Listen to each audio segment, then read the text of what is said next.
Hey everybody, this video, I don't really know what this video is going to be. There's a couple things that happened and a couple things that are going on. Some you know about, some you don't. I haven't worked on the house in a couple days. How do I even tell this story short?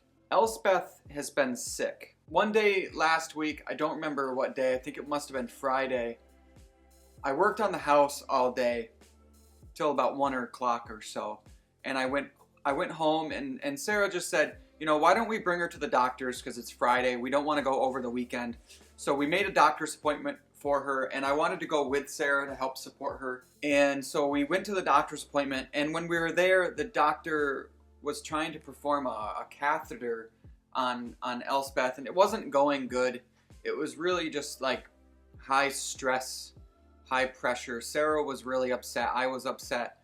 But anyways, through not eating all day, working on the house, and then being in a high pressure situation like that, it's embarrassing, I guess, but I think anybody would do it. My blood pressure spiked, my blood sugar was low, and I passed out. I don't know if you can see, I have a pretty good bruise. Now it's been a couple days, so it's a lot better. The swelling's down. But yeah, so I passed out and my face hit the floor of the doctor's office pretty good. Yeah, so I gave myself a concussion, and I think it's the first concussion I've ever had. I had really slow speech, like black. I couldn't see anything. My vision was real bad. So anyways, I had to go to the hospital. You know, it made a bad day worse. I'm just telling you guys because I want to just keep you in the loop of everything. But I'm fine, and the baby's fine actually. We got some test results back for her, and she does have an infection. We're thinking it's a urinary tract infection. We've got her on medication, and she's doing a lot better today. Finally, she was running really high temperatures for about 3 days. So she's definitely coming out of it now.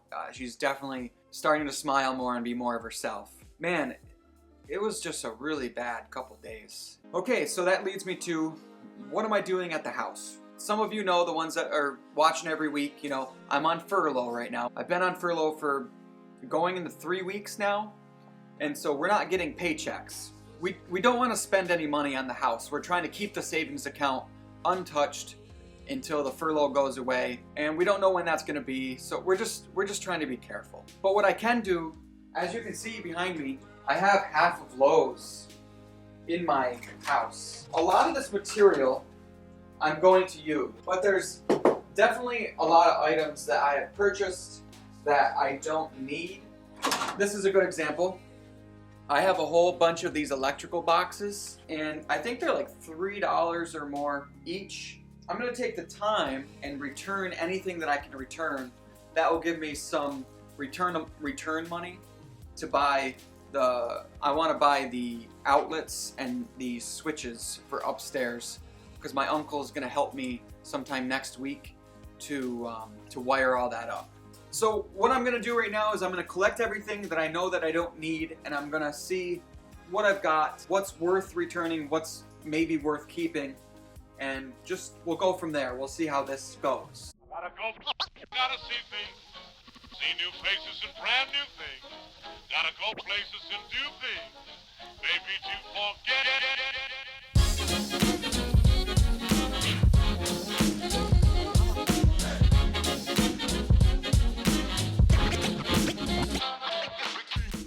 Alright, that's it. Off to Lowe's. Back from Lowe's with the big bag of goodies. That should be 90% of what I need to do all the wiring hookups in the house. I did go a little overboard in that I bought all commercial grade stuff. It doesn't mean much necessarily. I mean, I think it does. The commercial grade is a little bit beefier, a little bit more durable. I think it's worth a couple extra dollars. And I bought a lot of these tamper resistant type plugs for all down in the living room areas where you might have family get-togethers and there might be kids. I got a whole bunch of these, enough for one of each light. And what we're gonna do is roughly wire these in the ceilings so I can have lights in each bedroom but this will not be what we use for a permanent light. This is just a temporary thing. These are only a couple dollars a piece, $1.48, and I can have lights in each room.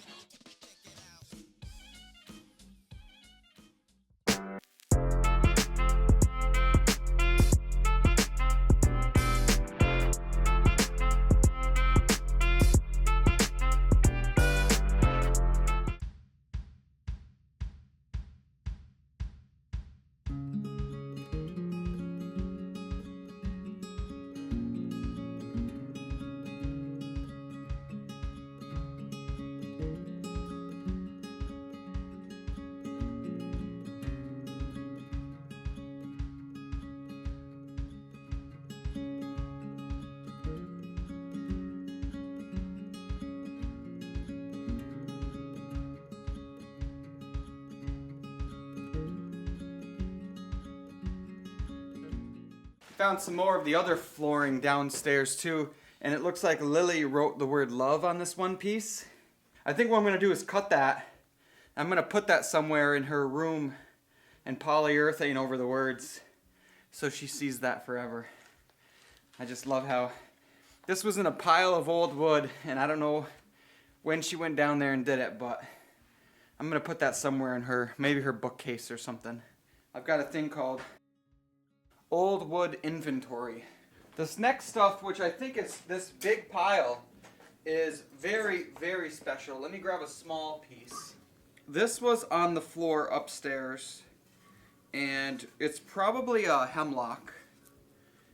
It is really cool. I just love this stuff. Look how thick this is. It's 1.25 inches thick. This is the thickest tongue and groove I've ever seen. And it sands to be very, very pretty. And this is what we are going to refinish, and this is going to be our windowsills for the first floor.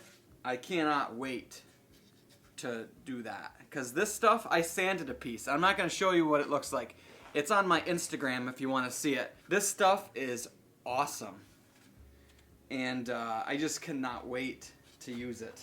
But now it's the part where I gotta take the nails out.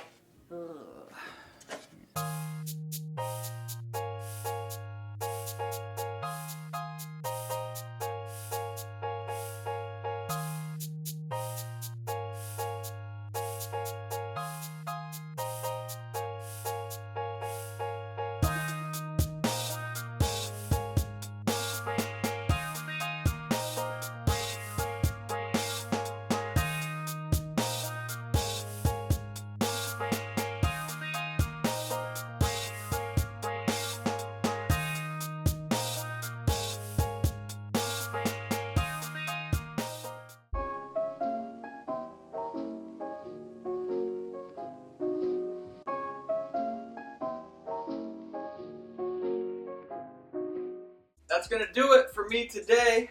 That's a huge pile of lumber that still needs a lot of work. If this stuff was already refinished, it'd be very expensive. The fact that I have to refinish it is a little bit of a downer. But lucky for me, I guess, is I find some enjoyment in it, I guess. Knowing that some people just would have thrown this out. I'm gonna put that in the windowsills and it's gonna be in the house forever. That's a good feeling for me. Probably pretty late. I've been here for a while. Yeah, it's 3:20. Found a cool little dinosaur. I think Jace would like that. I'm gonna bring it home for him. Pretty big pile of stuff to burn. I'm gonna wait until the spring to carry that all out, because it's just, you know, cold outside. I didn't get to all the wood on the other side of the air handler. There's a lot over there. More than what I just did here. I guess you can't always be finishing sweet looking ceilings every single day.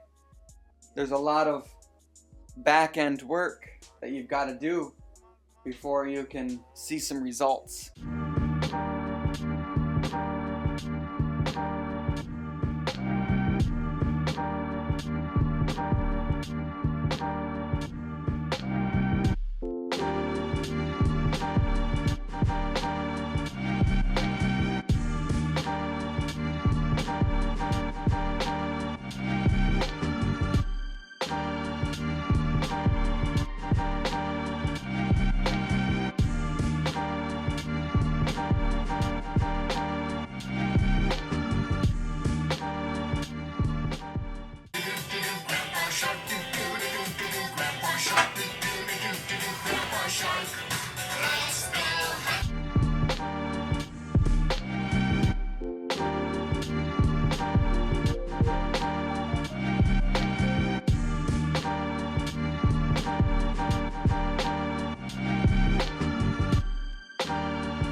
This is hard work.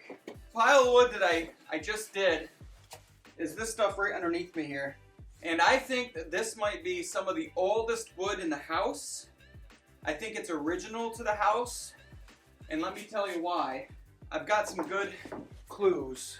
First thing, the nails are square-headed, very long, about 4 inches long. But I've had some that are longer and some that are shorter. So the nails are very inconsistent, which leads me to think that maybe they're handmade. They're different than the rest of the square-headed nails I've found throughout the house. They're very skinny. They have a very, very square head. See how square the head is? So that's clue number 1, the type of nails that you're finding in the boards.